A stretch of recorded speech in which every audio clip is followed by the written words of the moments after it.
പ്രതിപക്ഷം പ്രതിഷേധം ശക്തമാക്കുന്നു. വീര്യം കുറഞ്ഞ മദ്യത്തിന് നികുതി കുറച്ചത് കയ്യോടെ പിടികൂടിയപ്പോൾ മുഖ്യമന്ത്രി കള്ളം പ്രചരിപ്പിക്കുന്നുവെന്നാണ് MP രാജേഷിന്റെ വാദം. പ്രതിഷേധം ശക്തമായതോടെ സർക്കാർ അനിശ്ചിതത്വത്തിലായെന്ന് തോമസ് ഐസക്കും പ്രതികരിച്ചു. ഓപ്പറേഷൻ തൂഫാൻ അട്ടിമറിക്കാനാണോ വീര്യം കുറഞ്ഞ മദ്യത്തിന് നികുതി കുറച്ചതെന്ന് സംശയിക്കുന്നുവെന്ന് Kerala Congress M chairman Jose K മാണിയും ആരോപിച്ചു. UDF-ൽ ചർച്ച ചെയ്യാതെ മദ്യനികുതി കുറയ്ക്കില്ല എന്നാണ് രാജ്മോഹൻ ഉണ്ണിത്താൻ MPയുടെ പ്രതികരണം.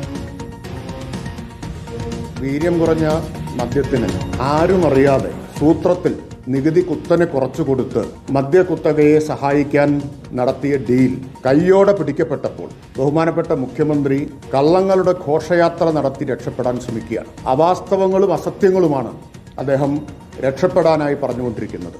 വീര്യം കുറഞ്ഞ മദ്യം അനുവദിക്കാനുള്ള ചട്ടഭേദഗതി LDF തന്നെയാണ് കൊണ്ടുവന്നത്. പക്ഷെ അപ്പോഴൊന്നും നികുതി കുറയ്ക്കുന്നതിനെ കുറിച്ച് LDF ആലോചിച്ചിട്ടില്ല. എന്നിട്ട് മുഖ്യമന്ത്രി ഇന്നലെ പച്ചക്കള്ളം പറഞ്ഞു. അവസാനം നികുതി കുറയ്ക്കാൻ ധാരണയായി തെരഞ്ഞെടുപ്പായതുകൊണ്ട് നടപ്പാക്കാതിരുന്നതാണ്. ഈ പച്ചക്കള്ളം പിൻവലിക്കാൻ അദ്ദേഹം തയ്യാറാവും. UDF-ന്റെ ഗവൺമെന്റിന്റെ മദ്യനയം UDF-ൽ തന്നെ ചർച്ച ചെയ്യാൻ ഇടയാക്കിയത് പ്രതിപക്ഷത്തിന്റെ ജാഗ്രതയോടുകൂടിയിട്ടുള്ള ഇടപെടലാണ്. എന്റെ VD സതീശൻ അന്ന് ചോദിച്ചില്ല, അദ്ദേഹം അന്ന് പ്രതിപക്ഷത്തുണ്ട്. പക്ഷെ അന്നൊന്നും ചോദിക്കാതെ ചോദ്യം 10 വർഷം കഴിഞ്ഞ് ഇപ്പൊ ചോദിക്കുന്നതിൽ എന്താ അർത്ഥമുള്ളത്? അവർക്ക് മുന്നോട്ട് പോകാൻ പറ്റില്ല.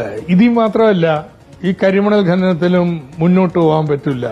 നമ്മളൊരു സർക്കാർ അധികാരത്തിൽ വന്നിട്ടുള്ളൂ. ഇപ്പൊ തന്നെ അങ്ങനെ ഒരു വലിയ അതിരുവിട്ടുള്ളൊന്നും വേണ്ട. ഇരിക്കുകയും പഠിക്കുകയും ചെയ്യുന്നതിന് മുമ്പ് കയറി വായിട്ടലക്കുമ്പോഴാണ് നമ്മൾ പ്രതിഷേധിക്കുന്നത്. അല്ലെങ്കിൽ അവരവർ തീരുമാനിക്കട്ടെ എന്നുള്ളതാണ്. അതുകൊണ്ട് സമയം കൊടുത്തിരിക്കുക കേട്ടോ. കേരളത്തിലെ ചില കാര്യങ്ങൾ നിങ്ങൾക്ക് എന്ത് ഭൂരിപക്ഷം ഉണ്ടെങ്കിലും പറ്റില്ല. പെട്ടെന്ന് ധൃതി പിടിച്ച് വീര്യം കുറഞ്ഞ മദ്യത്തിന് അതിന് നികുതി കുറച്ച് വ്യാപകമാക്കി നമ്മുടെ ഓപ്പറേഷൻ തൂഫാൻ എന്ന് പറഞ്ഞ ഡ്രഗ്സിനെതിരെയുള്ള ഒരു ക്യാമ്പയിൻ ആഭ്യന്തരമന്ത്രിയുടെ നേതൃത്വത്തിലുണ്ട്. അതിന് വിപരീതമായല്ലേ മറ്റൊരു ചടങ്ങ് ഇവിടെ നടക്കുന്ന ഒരു നയം നമ്മൾ കാണുന്നത്. അപ്പോൾ അതേ ഘട്ടത്തിലാണ് അതിന് വിപരീതമായ ഒരു നയവുമായി സംസ്ഥാന സർക്കാർ മുന്നോട്ട് പോകുമ്പോൾ അതിൻ്റെ പിന്നിൽ എന്തോ ഉണ്ടോ എന്ന് നമ്മൾ പരിശോധിക്കുന്നതാണ്. കഴിഞ്ഞ ഗവൺമെൻറ് തുടർച്ചയാണ് ഈ ഗവൺമെൻറ്. സ്വാഭാവികമായി അവസാനം അവരെടുത്ത തീരുമാനം പിന്നെ ഒരു കൂടിയാലോചനകൾക്ക് വിധേയമാകാതെ മുഖ്യമന്ത്രി പ്രഖ്യാപിച്ചു. അതിൻ്റെ പല കോണുകളിൽ നിന്നും അതിൻ്റെ എതിർപ്പുകൾ ഉയർന്നു വന്നു. അത് അദ്ദേഹം മനസ്സിലാക്കി. അദ്ദേഹം വളരെ വ്യക്തമായി സൂചിപ്പിച്ചിട്ടുണ്ട്, ഇനി പാർട്ടിക്കകത്തും മുന്നണിക്കകത്തും ചർച്ച ചെയ്തെടുക്കുന്ന തീരുമാനം മാത്രമേ മദ്യത്തിൻ്റെ കാര്യത്തിൽ കേരളത്തിൽ നടപ്പിലാക്കൂ. കോൺഗ്രസും മുസ്ലിം ലീഗും ഒക്കെ മുന്നണിക്കകത്താണല്ലോ ഈ അഭിപ്രായം പറയേണ്ടത്, പുറത്തല്ലല്ലോ. അപ്പോൾ അവർ മുന്നണിക്കകത്ത് പറഞ്ഞ് മുന്നണി ഒരു തീരുമാനമെടുത്താൽ ആ തീരുമാനം അനുസരിക്കാൻ കേരളത്തിലെ മുഖ്യമന്ത്രി ബാധ്യസ്ഥനാണ്. റോഷിപാലും റഹീസ് റഷീദും വിവരങ്ങളുമായി. റഹീസ് റഷീദ്, ഇപ്പോൾ ആദ്യം റോഷിപാലിലേക്ക്. റോഷിപാൽ, കോൺഗ്രസിൽ ഇപ്പോഴും ആ ഭിന്നത അവസാനിച്ചിട്ടില്ല ഈ വിഷയത്തിൽ എന്നുള്ളതാണോ മനസ്സിലാക്കേണ്ടത്? മദ്യ നികുതിയിലും അതോടൊപ്പം ഖനനവുമായി ബന്ധപ്പെട്ടും PM സുധീരൻ നേരത്തെയുള്ള നിലപാടൊന്ന് ആവർത്തിക്കുന്നുണ്ട്. ഇന്നലെ മുഖ്യമന്ത്രി സഭയിൽ നടത്തിയ വിശദീകരണത്തിൽ അദ്ദേഹം തൃപ്തനല്ല എന്ന് വേണം മനസ്സിലാക്കാൻ. ഇനി ഈ മദ്യനികുതിയുമായി ബന്ധപ്പെട്ടുള്ള കാര്യം UDF-ലാണ് തീരുമാനിക്കുക എന്ന് മുഖ്യമന്ത്രി പറഞ്ഞു കഴിഞ്ഞതാണ്. ഇന്നിപ്പോൾ രാജ്മോഹൻ ഉണ്ണിത്താൻ അത് ആവർത്തിക്കുകയും ചെയ്യുന്നു. അപ്പോൾ എങ്ങനെയാണ് കോൺഗ്രസ് ഈ വിഷയത്തിൽ ചർച്ചകൾ പുരോഗമിക്കുന്നത്? ഋഷിപാൽ, സ്മൃതി, മദ്യത്തിന്റെ നികുതി നിശ്ചയിക്കുന്ന കാര്യം ആദ്യം കോൺഗ്രസിൽ ചർച്ച ചെയ്യണമെന്ന ആവശ്യമാണ് മുതിർന്ന നേതാക്കൾ ഉയർത്തുന്നത്. കോൺഗ്രസിൽ ഇത് സംബന്ധിച്ച് ധാരണയായതിനു ശേഷമാണ് UDF-ൽ ചർച്ച ചെയ്ത് അന്തിമ തീരുമാനമെടുക്കേണ്ടത്. അതാണ് അതിന്റെ കീഴ്വഴക്കം. പക്ഷേ നേരിട്ട് UDF-ലേക്ക് വിഷയം കൊണ്ടുപോകുന്നതിന് കോൺഗ്രസിലെ മുതിർന്ന നേതാക്കൾക്ക് കടുത്ത അതൃപ്തിയുണ്ട്. പ്രത്യേകിച്ച് PM സുധീരൻ തന്നെ ഈ കാര്യത്തിൽ നിലപാട് വ്യക്തമാക്കി. നിയമസഭയിലേക്ക് വിഷയം വരുന്നതിന് മുമ്പേ തന്നെ പാർട്ടിയിലും മുന്നണിയിലും ഈ വിഷയം ചർച്ച ചെയ്തിരുന്നെങ്കിൽ ഇങ്ങനെ വിവാദം ഉണ്ടാകില്ലായിരുന്നു എന്നാണ് PM സുധീരന്റെ അഭിപ്രായം. സമാനമായ അഭിപ്രായം തന്നെയാണ് ഭൂരിഭാഗം കോൺഗ്രസ് നേതാക്കൾക്കുമുള്ളത്. ചർച്ച നടക്കാത്ത ഒറ്റ കാരണത്താലാണ് ഇങ്ങനെ ആടിയുലയേണ്ട സാഹചര്യം ഉണ്ടായത്. ഏതായാലും ഇനി ഇതിൽ നിന്നും പിന്നോട്ടേക്ക് പോകണം എന്ന നിലപാടിലേക്ക് നേതാക്കൾ എത്തുന്നു. സമാനമായി തന്നെയാണ് ഈ കരിമണൽ ധാതുമണൽ ഖനനവുമായി ബന്ധപ്പെട്ട വിഷയത്തിലും.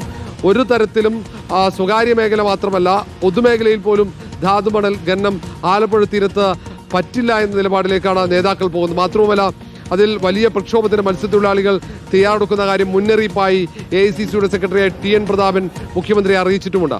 അങ്ങനെ പ്രധാനപ്പെട്ട 2 നേതാക്കൾ ഈ ധാതുമണൽ ഖനനവുമായി ബന്ധപ്പെട്ട് മുഖ്യമന്ത്രിക്ക് തുറന്ന കത്തെഴുതിയ സാഹചര്യം. അതേപോലെ തന്നെയാണ് ഈ വീര്യം കുറഞ്ഞ മദ്യത്തിന്റെ നികുതി ഏർപ്പെടുത്തുന്നതുമായി ബന്ധപ്പെട്ടുള്ള തർക്കവും. അത് കോൺഗ്രസിനകത്ത് വലിയ രീതിയിൽ അമർഷം പുകയുകയാണ്. അതിൽ കോൺഗ്രസ് ഹൈക്കമാൻഡിന്റെ നിലപാടൊക്കെ നിർണായകമാകും. കാരണം ഏറ്റവും പ്രധാനപ്പെട്ട രണ്ട് വിഷയങ്ങളിൽ പരസ്യമായ വാക്പോരിലേക്ക് കാര്യങ്ങൾ എത്തുമോ എന്ന ആശങ്ക കോൺഗ്രസിന്റെ സംസ്ഥാനത്തുള്ള AICCയുടെ പ്രതിനിധി ദീപദാസ് മുൻഷിക്കുമുണ്ട്. അതുകൊണ്ട് ഒരു വിശദമായ ചർച്ചയിലേക്ക് കടക്കേണ്ടി വരും. അങ്ങനെ അതൊരു ഏകാഭിപ്രായത്തിലേക്ക് എത്തിയതിനു ശേഷമായിരിക്കും ഇനി തീരുമാനമുണ്ടാവുക. ഏതായാലും 1-ാം തീയതി ധനബിൽ അവതരിപ്പിക്കുമ്പോൾ അതിൽ ഉൾപ്പെടുത്താൻ പാടില്ല ഈ വീര്യം കുറഞ്ഞ മദ്യത്തിന്റെ നികുതി സംബന്ധിച്ച വിവരങ്ങൾ എന്നൊരാവശ്യം VM സുധീരൻ തന്നെ മുന്നോട്ട് വെച്ച സാഹചര്യത്തിൽ ഒരു പുനഃപരിശോധന സർക്കാരിന്റെ ഭാഗത്തുനിന്നുണ്ടാകുമോ, അല്ലെങ്കിൽ ആ ചുരുങ്ങിയ സമയത്തിനിടയിൽ തന്നെ പാർട്ടിയിലും മുന്നണിയിലും ചർച്ചയ്ക്ക് മുഖ്യമന്ത്രി തയ്യാറാകുമോ എന്നതാണ് ഇനി അറിയേണ്ടത്.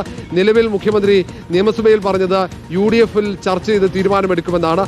പാർട്ടിയിൽ ചർച്ച ചെയ്യണമെന്ന ആവശ്യം മുന്നോട്ട് വയ്ക്കുകയാണ് നേതാക്കൾ.